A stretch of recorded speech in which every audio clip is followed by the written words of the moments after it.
अब लियन क्या होता है? लियन होता है एक अधिकार, एक राइट कि आपने गुड्स को, सिक्योरिटीज को रिटेन करना है अपने पास जब तक आपका पैसा वापस नहीं दे दिया जाता। And this is actually covered under the Indian contract act. Indian contract act के अंदर इसको कवर किया जाता है। अब होता क्या सिनेरियो, जैसे मैं आपको एक एग्जांपल दी थी ना कि पर्सन ए ने अपना टीवी रिपेयर करने के लिए दे दिया पर्सन बी को, राइट? पर्सन बी को टीवी जो था वो रिपेयर करने को दे दिया। अब क्योंकि पर्सन ए ने गुड्स को दिया है तो पर्सन ए क्या बन जाएगा? Person A will be the bailor. क्या बन जाएगा? Person A will be the bailor and person B जिसको गुड्स दी गई हैं वो बन जाएगा बेली। अब बेली के पास एक राइट है कि भाई जो इसने गुड्स को सुधारने के लिए जो खर्चा उसके ऊपर किया है वो ये ले सकता है, प्रोक्योर कर सकता है फ्रॉम द पर्सन ए। अब दैट गिव्स अ राइट, एक अधिकार मिल गया पर्सन बी को कि ये इससे गुड्स को रिटेन कर सकता है, यानी कि रिटेंशन का जो अधिकार था वो यहां पर मिल गया पर्सन बी को, इन केस अगर पर्सन बी के पैसे वापस नहीं किए जाते तो, राइट? तो पर्सन बी उन गुड्स को रिटेन कर सकता है, लेकिन हाँ, राइट टू सेल अवेलेबल नहीं होता है। यानी कि in case of the normal, अगर मैं लियन की बात करूं ना, तो जो यहां पर होल्डर है गुड्स का, यानी कि जो बेली है जिसके पास पोजेशन है गुड्स का, वो गुड्स को रिटेन तो कर सकता है लेकिन वो गुड्स को सेल नहीं कर सकता। जो राइट ऑफ सेल है that is not available. And ये डिपॉजिट अकाउंट्स के केस में जो लियन होती है वो भी अवेलेबल नहीं होती है। सो लियन ना तो डिपॉजिट अकाउंट्स के केस में अवेलेबल होती है और ना ही इसके केस में राइट टू सेल जो है वो अवेलेबल रहेगा। इस चीज को समझना यहां पर जरूरी है, ठीक है? अलग अलग तरह की लियन होती है, जनरल लियन होती है, पर्टिकुलर लियन होती है एंड बैंकर्स लियन होती है एंड एक नेगेटिव लियन होती है। So we will be understanding them all, ठीक है? अभी सबसे पहले ना हम बात करते हैं related to the particular lien and the general लियन।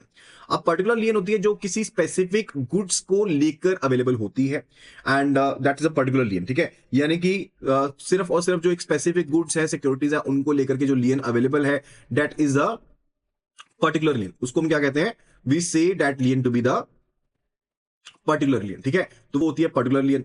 And when we are talking about the general right, एक अवेलेबल है कि गुड्स को रिटेन करने के लिए सभी जो भी आपके जो भी पैसा ड्यू था उनके लिए अगर आप गुड्स को रिटेन कर सकते हो तो वो होती है जनरल लियन। वो क्या होती है? जनरल लियन होती है।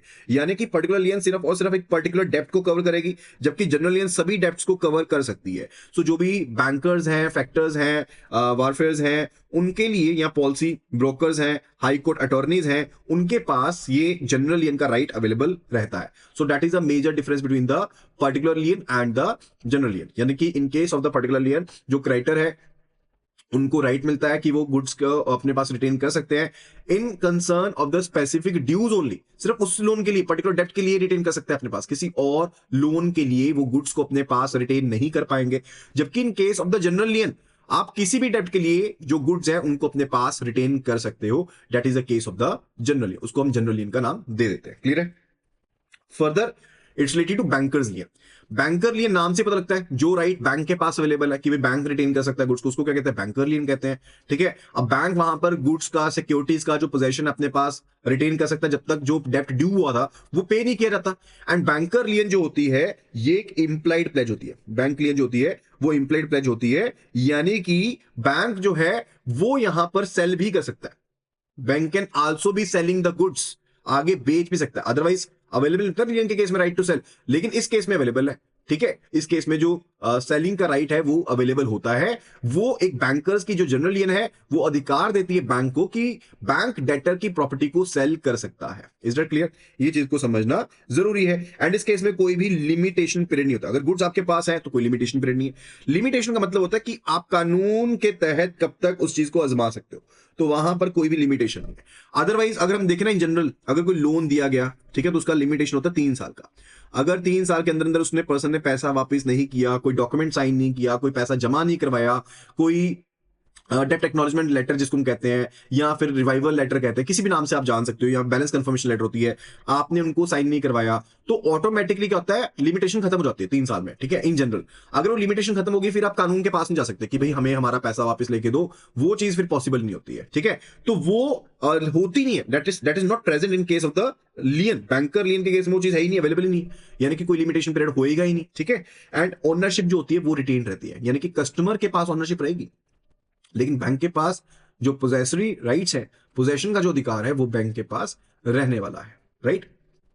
लेकिन ध्यान रखिएगा जो आपके सेफ कस्टडी आर्टिकल्स होते हैं, जो किसी स्पेसिफिक पर्पस के लिए आपने डॉक्यूमेंट जमा करवाए थे, या गलती से जो आर्टिकल्स आपके बैंक में रह जाते हैं, जो इमेच्योर लोन है, जो भी मैच्योर नहीं हुए हैं, राइट, या मान लो कोई चोरी की हुई चीजें हैं, गुड्स या सिक्योरिटीज हैं, उनके ऊपर ये बैंकर लियन भी एप्लीकेबल नहीं होती है।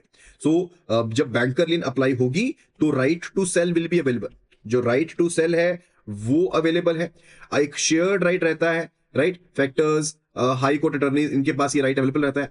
एंड जो गुड्स हैं वो सेम पोजेशन में चाहिए, यानी कि जिसकी गुड्स को अपने रिटेन करना है और जिससे आपने पैसा लेना है वो सेम होना चाहिए कैपेसिटी, ऐसा नहीं अलग अलग हो। ऐसा नहीं है कि गुड्स के ऊपर ओनरशिप ए एंड बी की हो, पैसा जो लिया था सिर्फ ए ने लिया था तो आप गुड्स को रिटेन कर लो, दैट्स नॉट राइट, वो पॉसिबल नहीं है, राइट। एंड कहां पर अप्लाई नहीं होगी? जहां पर सेफ कस्टडी आर्टिकल्स हैं वहां पर बैंकर लियन एप्लीकेबल नहीं है। जो स्पेसिफिक पर्पस डिपॉजिट्स हैं वहां पर एप्लीकेबल नहीं है, यानी कि कोई स्पेसिफिक आपने किसी पर्पस के लिए जमा किया था, या कोई गलती से चीज भूल गए बैंक में, वहां पर एप्लीकेबल नहीं है। इमेच्योर डेब्ट है जो अभी ड्यू नहीं हुआ उसके ऊपर एप्लीकेबल नहीं है। एंड अगर चोरी किया हुआ सामान है, सिक्योरिटीज हैं, उनके ऊपर भी एप्लीकेबिलिटी इनकी नहीं बनती है। क्लियर है चीज? काइंडली कंफर्म कर दीजिए, जो पार्ट में क्लैरिटी है काइंडली प्लीज उसको कंफर्म कर दीजिए, सो दैट आपको आसानी हो जाए, ठीक है। अगर कोई क्वेरी भी है, कोई डाउट भी है, do let me know so that we can discuss it, right. चलिए अभी आगे चलते हैं। It's related to the negative lien. No, what do you mean by negative lien? Negative lien के एक्चुअल में कोई डेफिनेशन नहीं है, कोई लीगल डेफिनेशन नहीं है, ठीक है। ये जस्ट एक वर्ड है which is used in the banking parlance, कि आप बोरोर्स को एक अंडरटेकिंग दे दोगे, बोरोर एक दे नहीं दोगे, एक्चुअल में बोरोर एक अंडरटेकिंग दे देगा कि वो अपनी उस प्रॉपर्टी के ऊपर चार्ज क्रिएट नहीं करवाएगा लेंडर के कंसेंट के बिना, ठीक है। तो यहां पर है पर्सन ए जो कि बोरोर है और ये है एबीसी बैंक, राइट। अब इसने एक अंडरटेकिंग दे दी कि इसकी जो ये गुड्स है, सिक्योरिटीज हैं, इनके ऊपर ये कोई चार्ज नहीं करवाएगा एबीसी बैंक को बताए बिना, ठीक है। तो मान लो कि बोरो के पास नॉन इनकम्बर्ड एसेट है, नॉन इनकम्बर्ड अनइनकम्बर्ड एसेट उसे कहते हैं जिसके ऊपर कोई चार्ज क्रिएट नहीं किया होता, कोई भी चार्ज क्रिएट किया हुआ नहीं होता, उसको हम कहते हैं अनइनकम्बर्ड एसेट है, राइट, नॉन इनकम्बर्ड एसेट है। अब वो एसेट किसके पास है? वो एसेट है कस्टमर के पास है, राइट।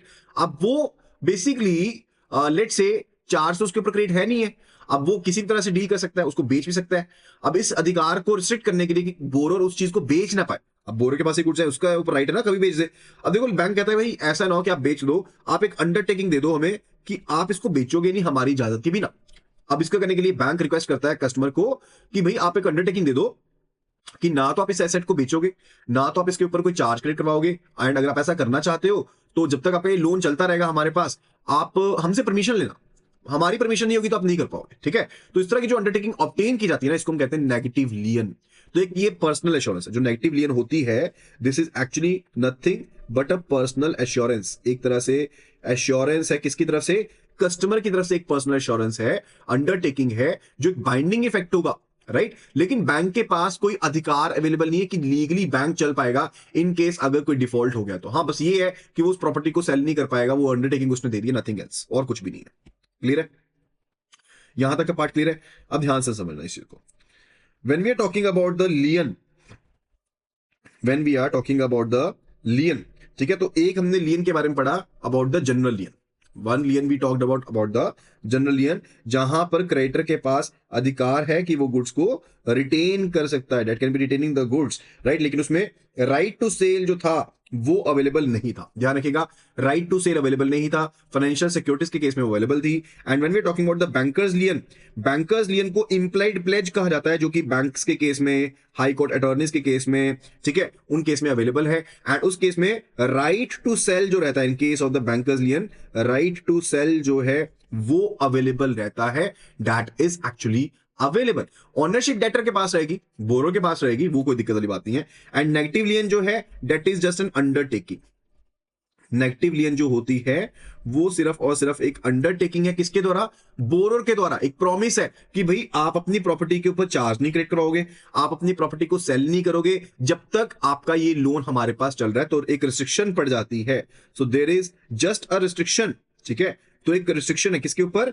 एक रिस्ट्रिक्शन है यहां पर बैंक के बोरोर के ऊपर कि वो उन गुड्स को सेल नहीं कर पाएगा जब तक वो charge basic negative lien created है, दैट्स इट। नेगेटिव लियन और कुछ भी नहीं है।